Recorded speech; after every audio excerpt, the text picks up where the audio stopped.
I'm Donald Trump, and I'm always on the lookout for talented people. I'm looking for someone who's a natural leader. I'm looking for someone who's a strategic thinker. I'm looking for the apprentice.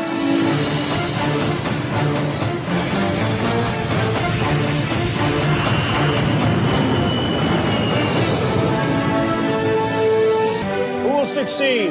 Who will fail? And who will be the apprentice?